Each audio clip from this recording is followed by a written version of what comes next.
कोटींची तरतूद झाली आहे असं सुद्धा समजतं. कार पुरवण्या यादीमध्ये 1400 कोटीची तरतूद झाल्यामुळे लवकरात लवकर माझ्या लाडक्या बहिणींच्या खात्यामध्ये पैसे जमा होतील. देशामध्ये 6 आदिवासी आमदार आहेत, एकालाही मंत्रिपद मिळालं नाही, थोडीशी नाराजी आहे. नाही, मला असं वाटतं की तुम्ही आता मंत्रिपदाचं वाटप झाल्यानंतर एका पक्षापुरतं मर्यादित बघून या बाबतीमध्ये राज्याचे मुख्यमंत्री देवेंद्रजींनी 2 दिवसापूर्वीच सांगितलेलं आहे की 2-3 दिवसामध्ये खाते वाटपाचा हा विषय संपेल. प्रत्येक मंत्र्यांवर खात्यांची जबाबदारी येईल आणि त्याच्यानंतर मंत्री महोदय देखील महाराष्ट्राच्या दृष्टीनं योग्य ती त्यांच्या डिपार्टमेंट संदर्भातली कारवाई सुरू करतील अशा पद्धतीनं स्वतः देवेंद्रजींनी सांगितलेलं. आणि त्याच्यामुळे खाते वाटपामध्ये कुठेही तिढा नाही, खाते वाटपामध्ये कुठेही समन्वय नाही अशातली भावना नाही. तिघही नेते एकत्र बसून हा 2 दिवसामध्ये निर्णय घेतील. विरोधक म्हणतात की खात्याचा मंत्रीच नाही तर आम्ही प्रश्न कोणाला विचारायचे. एकतर या अधिवेशनामध्ये प्रश्नोत्तराचा तास देखील नाही आहे, लक्षवेधी देखील नाही आहेत. परंतु महाराष्ट्राच्या जनतेला अभिप्रेत असलेले विकासात्मक प्रश्न जर विरोधकांनी विचारले, विरोधी पक्षातल्या लोकांनी विचारले तर सरकार त्यांना उत्तर द्यायला देखील सक्षम आहे.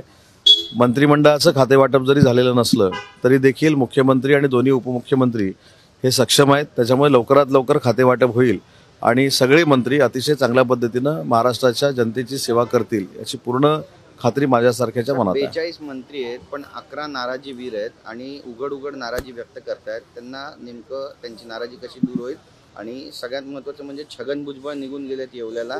त्या ठिकाणी जाळपोळही झाली आहे. ते मंत्रिमंडळात असतील की नाही आज फैसला करणार आहेत म्हणतायत की नेमका काय निर्णय घ्यायचा. छगन भुजबळ साहेब हे राष्ट्रवादी काँग्रेस पार्टीचे नेते आहेत. त्यांचा हा पक्षांतर्गत सगळा विषय आहे आणि छगन भुजबळ साहेबांच्या बाबतीमध्ये मी काही वक्तव्य करणं शिवसेनेचा एक कार्यकर्ता म्हणून ते योग्य नाही. त्यांच्या बाबतीतला योग्य तो निर्णय माननीय अजितदादा आणि त्यांचे सर्व राष्ट्रवादी काँग्रेस पक्षाचे नेते घेतील. त्यांच्यावर मी बोलून अजून काही त्या राष्ट्रवादी काँग्रेस पक्षाबद्दल बोलावं असं नाही, कारण मी शिवसेनेचा कार्यकर्ता आहे. आमची महायुती आहे आणि एखाद्या पक्षामध्ये जर कोणाला मंत्रिपद मिळालेलं नसेल तर त्याच्यावर बोलण्याचा अधिकार मला नाही. तानाजी सावंत देखील निघून गेलेले अधिवेशन सोडून आणखी काही माजी मंत्री निघून प्रकाश काल देखील मी या संदर्भात सांगितलं की एखाद्याला मंत्रिपद मिळालं नाही तर नाराजी होऊ शकते. परंतु शिवसेना म्हणून आम्ही एकनाथ शिंदे साहेबांच्या नेतृत्वाखाली कुटुंब म्हणून काम करतो. आम्ही जे झालेलो मंत्री आहोत त्यांची देखील जबाबदारी आहे जर कोणाची नाराजी असेल तर ती दूर करणं.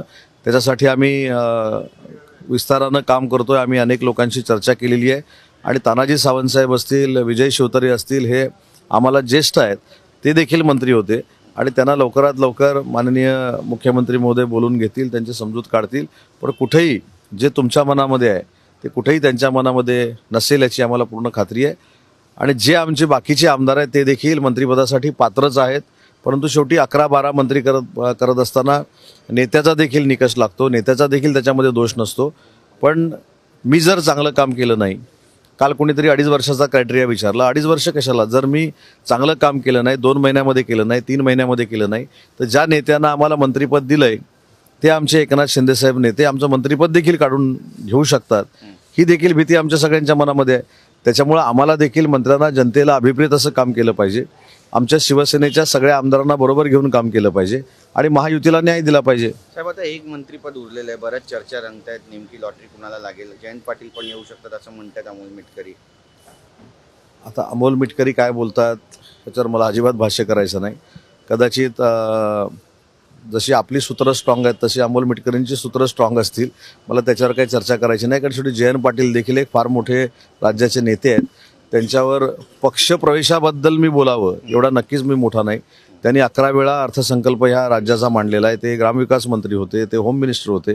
त्याच्यामुळे त्यांना यायचं असेल नसेल तर ते नेते मंडळींशी चर्चा करतील ना, माझ्याशी आणि अमोल मिटकरींशी काय चर्चा करतील. 1400 कोटी रुपयांची तरतूद लाडक्या बहिणीसाठी बैठक घेणार आहे, आयुधांची माहिती सुद्धा देणार आहे, अशा पद्धतीची बैठक घेत आहे आमदारांची.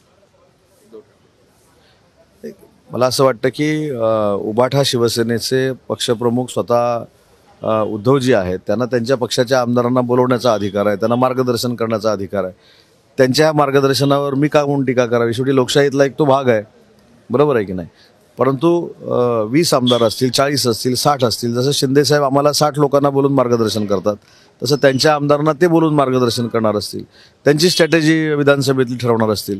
विधानसभेचं अधिवेशन चालू असताना प्रत्येक पक्षाच्या प्रमुखाला आपल्या आमदारांनी कसं वागलं पाहिजे त्यांनी काय काम केलं पाहिजे हा सांगण्याचा नक्कीच नैतिक अधिकार आहे. साहेब, लाडक्या बहिणींना हप्ता कधीपर्यंत मिळणार आहे? कारण काल 1400 कोटींची तरतूद झाली आहे असं सुद्धा समजतं. काल पुरवण्या यादीमध्ये 1400 कोटीची तरतूद झाल्यामुळे लवकरात लवकर माझ्या लाडक्या बहिणींच्या खात्यामध्ये पैसे जमा होतील. पक्षामध्ये 6 आदिवासी आमदार आहेत, एकालाही मंत्रिपद मिळालं नाही, थोडीशी नाराजी आहे. काय सांगता? नाही, मला असं वाटतं की तुम्ही आता मंत्रिपदाचं वाटप झाल्यानंतर एका पक्षापुरतं मर्यादित बघून उपयोगाचं नाही. ही महायुतीची सत्ता आहे. महायुतीमध्ये कोणाकोणाला प्राधान्य दिलं हे बघणं आवश्यक आहे. आणि मला असं वाटतं की महायुतीमध्ये सगळ्या म्हणजे सोशल इंजिनिअरिंग करण्याचा प्रयत्न तिन्ही नेत्यांनी केलेला आहे. एखाद्या पक्षामध्ये पाठीपुढं होऊ शकतं, परंतु ही महायुती आहे. आम्ही प्रचाराला सामोरं जाताना देखील महायुती म्हणून गेलो होतो.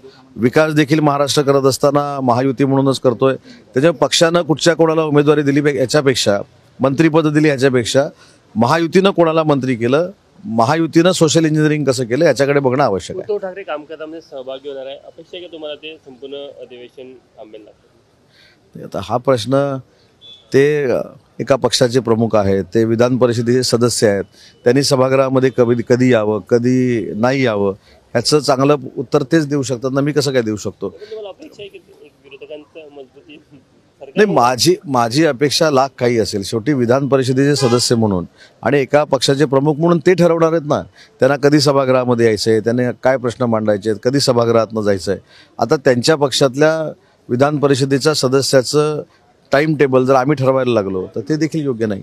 साहेब, भाजपमध्ये वारंवार खातेवाटप 2 दिवसामध्ये होईल असं मुख्यमंत्री म्हणाले होते. आजचा दुसरा दिवस आहे, आज संध्याकाळपर्यंत होईल असं वाटतंय का? आणि गृह खात्याबाबत एकनाथ शिंदे अजूनही आग्रही असतात. मला असं वाटतं की तुम्ही सांगितलेली गोष्ट खरी आहे. 2 दिवस त्यांनी सांगितलेला होता. कालचा दिवस संपलेला, आजचा दिवस अजून संपायचा आहे. सकाळच आज झालेली आहे. सकाळपासून दिवसाची सुरुवात झाली. अजून रात्री 12 वाजेपर्यंत आपल्याला वेळ आहे. त्याच्यामुळे आपण सगळ्यांनी अपेक्षा ठेवायला हरकत नाही की आज दिवसभरामध्ये खाते वाटप होईल. परफॉर्मन्सचा विषय आहे. उद्योग गृह मंत्री म्हणून खात्याबाबत आपलं एकनाथ शिंदे performance आग्रही आहेत. गृह खातं. जबरदस्त राहिलेला आहे. काय अपेक्षा, विशलिस्ट काय आपली? नाही, मी आपल्याला धन्यवाद देतो की माझा उद्योग विभागाचा परफॉर्मन्स चांगला झाला आहे हे जनतेच्या वतीनं तुम्ही सांगितलं आहे. परंतु मी काय कुठच्या खात्यासाठी काम करत नाही. माननीय एकनाथ शिंदे साहेबांचं नेतृत्व स्वीकारून जेव्हा आम्ही काम करतो तेव्हा एकनाथ शिंदे साहेब जी कुठची जबाबदारी माझ्यावर टाकतील ती हसत हसत मी स्वीकारेन आणि महाराष्ट्राच्या जनतेची सेवा गृह करेन. खात्यासाठी शिंदे साहेब आग्रही आहेत. तुम्ही देखील आग्रही आहात का? म्हणजे एकनाथ शिंदे साहेबांना गृह खातं मिळालं पाहिजे ही अपेक्षा आहे.